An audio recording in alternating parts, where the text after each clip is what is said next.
बड़ी खबर के साथ क्राइम न्यूज की शुरुआत कर रहे हैं। मैं हूं अपर्णा मौजम। लखीमपुर खीरी में बड़ा हादसा हुआ है। बेकाबू कार ने कई लोगों को रौंद दिया। 2 से 3 लोगों की मौत की खबर मिल रही है। इस वक्त की बड़ी खबर लखीमपुर खीरी से आपको बता रहे हैं, जहां एक कार बेकाबू होते हुए उसने कई लोगों को रौंद दिया है। 2 से 3 लोगों के मौत की सूचना मिल रही है। नाराज लोगों ने यहां कार को फूंक दिया, कार को आग के हवाले कर दिया। बताया जा रहा है कि कार ओवर स्पीडिंग में थी और ऐसे में कार बेकाबू होते हुए लोगों को रौंदते हुए निकल गई। 2 से 3 लोगों के मरने की सूचना मिल रही है, खबर मिल रही है और भड़के लोगों ने इस कार को आग के हवाले कर दिया।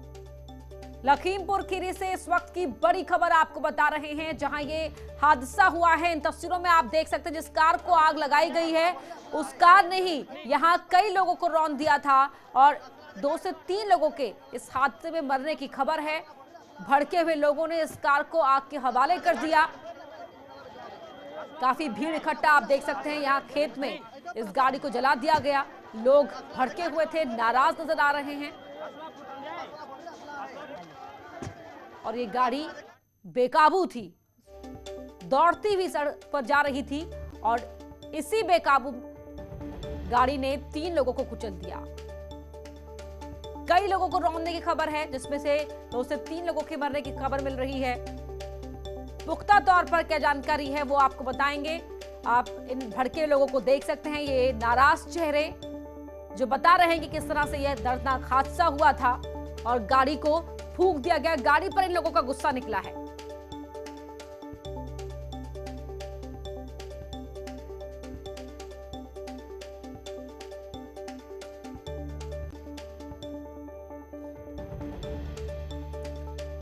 सबसे पहले तस्वीरें आपको दिखा रहे हैं लखीमपुर खीरी से। न्यूज़ 18 उत्तर प्रदेश उत्तराखंड पर आप ये तस्वीरें देख सकते हैं। सबसे पहले जहां आपको खेत नजर आ रहा है, आसपास खड़ी हुई भीड़ दिखाई दे रही है और बीचों बीच एक गाड़ी जलती हुई नजर आ रही है। ये वही गाड़ी है जिसने 3 लोगों को रौंद दिया। 2 से 3 लोगों की मौत की जानकारी मिल रही है। घायल कितने हुए हैं इसके बारे में अभी पुख्ता तौर पर कुछ कहा नहीं जा रहा है, लेकिन कई लोगों को ये रौंदते हुए गाड़ी आगे निकली और जैसे ही रुकी वैसे ही वहां इकट्ठा भीड़ ने इस गाड़ी को आग के हवाले कर दिया। लखीमपुर खीरी से तस्वीरें आपके टीवी स्क्रीन पर। लोगों का हुजूम आप देख सकते हैं, जो कैमरे में तस्वीरें रिकॉर्ड हुई हैं। गाड़ी जलती हुई देख सकते हैं आप। गाड़ी को आग के हवाले कर दिया नाराज लोगों ने। ये भड़के हुए थे ड्राइवर पर कि किस तरीके से वो यहां बीचों बीच इस गाड़ी को स्पीड से ज्यादा चलाते हुए ले जा रहा था और ऐसे में यह हादसा हुआ जिसमें कई लोगों को बेकाबू कार ने रौंद दिया और 2 से 3 लोगों के मरने की जानकारी मिल रही है। लखीमपुर का ये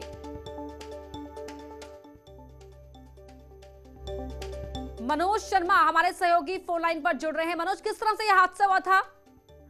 मैं आपको बताना चाहता हूँ, आज डिप्टी सीएम केशव प्रसाद मौर्य का लखीमपुर में एक प्रोग्राम था जहां पे लोक निर्माण और सेतु निर्माण की परियोजनाओं का लोकार्पण करना था। उसके बाद केशव प्रसाद मौर्य जी लखीमपुर खीरी के केंद्रीय गृह राज्य मंत्री के घर बनवारीपुर गांव में कुश्ती समारोह में जाने वाले थे। उससे पहले जैसे वो निघासन में पहुंचे थे, उससे पहले बनवारीपुर में कुछ लोग विरोध प्रकट कर रहे थे।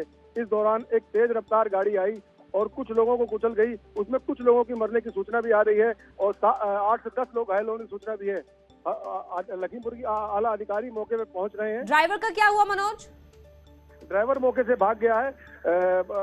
जो भी कार ड्राइवर था वो मौके से भाग गया और जो जिस गाड़ी में लोग कुचले हैं उस गाड़ी को समाज में मौके मौजूद।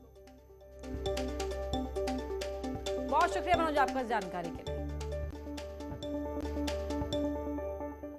व्यापारी मनीष गुप्ता की मौत मामले में जहां पुलिस ने जांच तेज कर दी है, तो वहीं करीब 1 हफ्ते बाद भी आरोपियों की गिरफ्तारी न होने पर मनीष गुप्ता की पत्नी ने सवाल खड़े किए हैं। साथ ही अपने परिवार की जान को खतरा भी बताया है।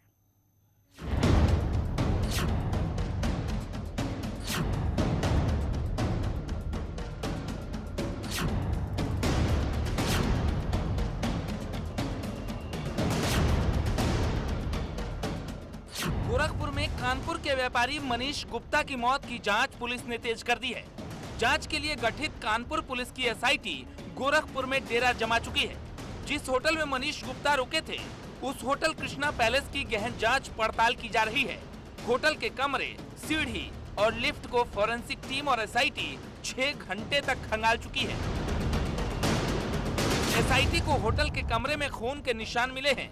एसआईटी के साथ आई फोरेंसिक टीम ने बेंजीडीन टेस्ट के जरिए ये निशान तलाशे हैं। इससे साफ होता है कि कमरे की सफाई कर खून के धब्बे हटाए गए थे। हमने इस स्थान का परीक्षण निरीक्षण किया है वैज्ञानिक ढंग से।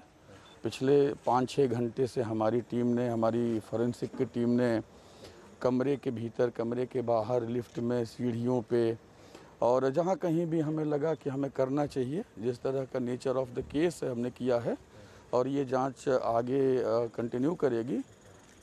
अगले कुछ दिनों तक हम अपनी जांच करते रहेंगे। हमारी कोशिश होगी कि एक स्वच्छ, निष्पक्ष, पारदर्शी और एक बेहतर जांच करके जो कुछ भी न्याय संगत है वो शासन की मंशा के अनुसार न्याय संगत किया जाए।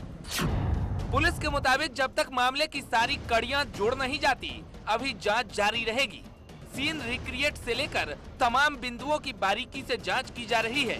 लेकिन मनीष गुप्ता की पत्नी मीनाक्षी का कहना है कि करीब 1 हफ्ते बीत गए, लेकिन अभी तक एक भी आरोपी की गिरफ्तारी नहीं हुई। उन्होंने ये भी कहा कि फरार आरोपियों से उनके और उनके परिवार पर जान का खतरा बना हुआ है। करीब 1 सप्ताह हो रहा है, आरोपी अभी तक नहीं पकड़े गए हैं। हमारे परिवार के 2 लोग एसआईटी टीम के साथ भी गए, वो भी उस जगह गए जहाँ मेरा मां का सुहाग उजड़ा था। तो मन में बहुत सारे डर हैं कि वो पकड़े नहीं गए, वो कुछ भी कर सकते हैं। जब वर्दी पे होके वो हत्या कर सकते हैं मेरे पति की, जिनकी कोई कसूर नहीं था, तब तो उनके पास एक वजह बन गई है कि मैंने उनके खिलाफ एफआईआर करी है। तो वो मेरे परिवार को क्षति पहुंचाने की ज़रूर कोशिश करेंगे। तो मुझे डर है, मैं चाहती हूँ, सीएम जी से अपील कर रही हूँ, उनको जल्द से जल्द पकड़ा जाए, क्योंकि 6 में से एक भी आरोपी नहीं पकड़ा गया है। ये बहुत सोचने की बात है। इसी बीच मौत से जुड़ी एक सीसीटीवी फुटेज भी सामने आई है। बताया जा रहा है कि होटल में घायल होने के बाद मनीष गुप्ता को इसी हॉस्पिटल में लाया गया था। फिलहाल एसआईटी हर पहलू पर जांच कर रही है। कानपुर से अमित गंजू के साथ गोरखपुर से सर्वेश द्विवेदी, न्यूज़ 18। इटावा में एक घर में बंधक बनी लड़की को पुलिस ने रिहा करवाया। जानकारी के मुताबिक उसका जीजा उससे शादी करना चाहता था। हैरान करने वाली बात यह है कि उसका जीजा उसको घर में ही बंद कर अपने ससुराल वालों के साथ उसकी तलाश कर रहा था।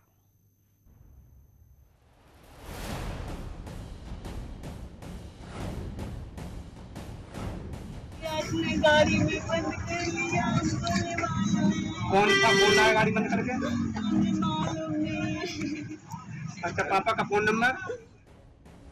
रोती बिलखती इस युवती को इसी के जीजा ने घर में बंधक बना लिया था। बीए 3rd ईयर में पढ़ने वाली 20 साल की शिखा को पता नहीं था कि उसके जीजा की गलत नजर उस पर है। गाड़ी में बंद कर लिया, कौन सा फोन आया गाड़ी बंद करके?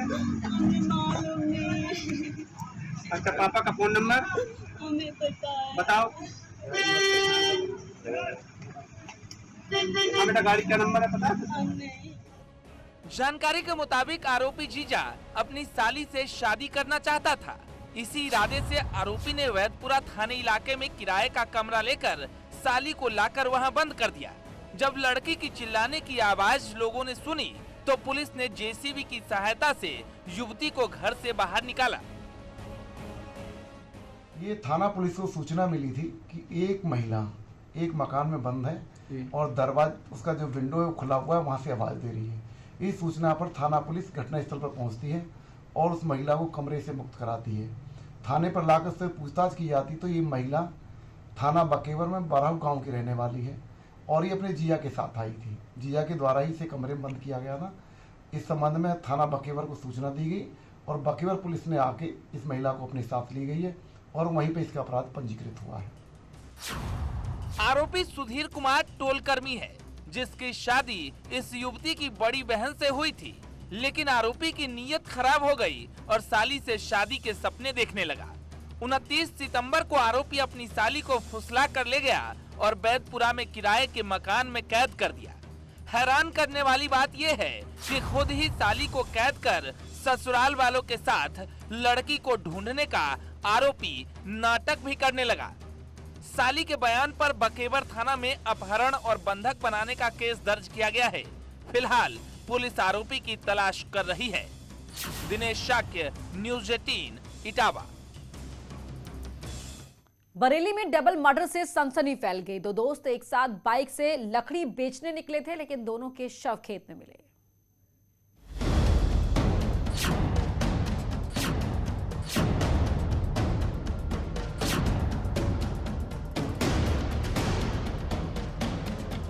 बरेली के पहेड़ी थाना इलाके में दो दोस्तों के गोली लगे शव मिलने से हड़कंप मच गया।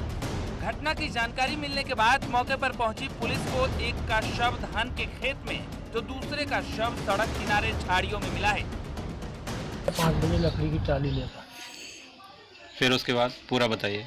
उसके बाद वहाँ से आए करीब 8 साढ़े 8 बजे की बात है। बूंदें पड़ी हैं उसके बाद और बंद कर, और यहाँ पर एक मंदिर पड़ता है बिशनपुर गाँव की, वहाँ पर इनके गोली मार। दरअसल गोलीकांड का शिकार हुए राजेश और रोहताश बरेली में थाना पहेड़ी के गांव ग्वारी गोटिया के रहने वाले थे। दोनों लकड़ी बेचने गए और लापता हो गए। परिवार और गांव वाले उनको खोजते रहे, लेकिन दोनों का पता नहीं चला। दोनों के जब गोली लगे शव बरामद हुए तो इलाके में सनसनी फैल गई। घर से गए थे 5 बजे के टाइम लकड़ी बांटे। अच्छा, लकड़ी चुमाने बहेड़ी बेचने जाना था लकड़ी? हाँ, बहेड़ी बेच के। अच्छा, 8 बजे के टाइम वहाँ से उनके चल दिए थे बहेड़ी से। हाँ। फिर रास्ते में ट्राली पीछे आई और रास्ते में ट्राली वाले को बोलते उस टाइम वो चीज़ मिली, लेकिन अंधेरे में वो ये नहीं समझ रहे थे। वो समझ रहे हमारे घर वाले पहुँच गए। फिलहाल पुलिस की जांच में दोहरे हत्याकांड की वजह सामने नहीं आ सकी है, लेकिन पुलिस का मानना है कि एक युवक ने दूसरे को गोली मारकर खुदकुशी कर ली है। थाना पहेड़ी के अंतर्गत पुलिस को सूचना प्राप्त हुई कि राजेश कुमार सिंह, जिनकी उम्र 50 से 55 साल है, इनका शव सड़क के किनारे मिला था, जिनके पास इनकी मोटरसाइकिल और मोबाइल फ़ोन भी बरामद हुआ है। इनके गोली लगी थी और थोड़ी ही दूरी पर रोहतास नाम के व्यक्ति, जिनकी उम्र 35 वर्ष है, इनकी डेड बॉडी मिली थी और इनकी कनपट्टी पे गोली लगी थी। इनके पास से ही एक तमंचा नज़दीक में 315 बोर का पुलिस को प्राप्त हुआ है और प्रथम दृष्टया लग रहा है कि एक व्यक्ति ने दूसरे व्यक्ति को मारने के बाद स्वयं आत्महत्या की है। हालांकि पुलिस हर पहलू पर जांच की बात कह रही है, लेकिन परिजनों का मानना है कि दोनों की किसी और ने हत्या की है। फिलहाल पुलिस और फोरेंसिक टीम मामले की जांच में जुटी है। बरेली से हरीश शर्मा, न्यूज़ 18। मेरठ से हॉरर किलिंग का मामला सामने आया है, जहां झूठी शान की खातिर परिवार वालों ने अपनी बेटी की पीट कर हत्या कर दी और सबूत मिटाने के लिए शव का अंतिम संस्कार भी कर दिया।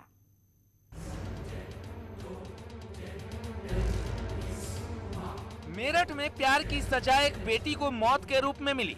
झूठी शान की खातिर एक युवती को उसके ही परिजनों ने बेरहमी से मौत के घाट उतार दिया। मेरठ में हुए इस महापाप का खुलासा तब हुआ जब युवती के पति ने पुलिस को इसकी सूचना दी। ये सनसनीखेज वारदात मेरठ के थाना भावनपुर क्षेत्र के भोड़पुर इलाके की है, जहां रोमा नाम की लड़की अपने ही गांव के राहुल से प्रेम करने लगी थी। दोनों ने परिजनों के आगे अपनी शादी का प्रस्ताव भी रखा था, लेकिन लड़की के परिजनों को ये मंजूर नहीं हुआ। इसके बाद दोनों ने जुलाई में शादी की और अपने अपने घरों में रहने लगे। करीब 2 दिन पहले लड़की ने अपने परिवार वालों को शादी के बारे में बताया तो परिवार वालों को ये बात नागवार गुजरी। पति का आरोप है कि परिजनों ने रोमा को घर में बंधक बनाकर इस हद तक पीटा कि उसकी मौत हो गई। थाना क्षेत्र भावनपुर के भोड़पुर ग्राम में राहुल नामक व्यक्ति के द्वारा कल सूचना दी गई कि उसकी पत्नी की परिजनों के द्वारा हत्या कर दी गई है और शव को जला दिया गया है। तत्काल थाना पुलिस मौके पर पहुंची, शव को जला दिया गया था। इसके पश्चात राहुल के द्वारा दी गई तहरीर पर सुसंगत धाराओं में मुकदमा पंजीकृत कर लिया गया है। अग्रिम वैधानिक कार्रवाई की जा रही है। आरोप है कि सबूत मिटाने के लिए परिजनों ने रोमा की लाश का अंतिम संस्कार भी कर दिया, लेकिन इस बात की भनक रोमा के पति राहुल को लग गई। शिकायत पर जब पुलिस पहुंची तो सभी आरोपी फरार मिले। जिसके बाद रोमा के परिवार के करीब 10 लोगों के खिलाफ केस दर्ज कर पुलिस मामले की जांच में जुट गई है। न्यूज़ 18 के लिए मेरठ से निखिल अग्रवाल की रिपोर्ट। और यहाँ वक्त हो गया एक छोटे से ब्रेक का।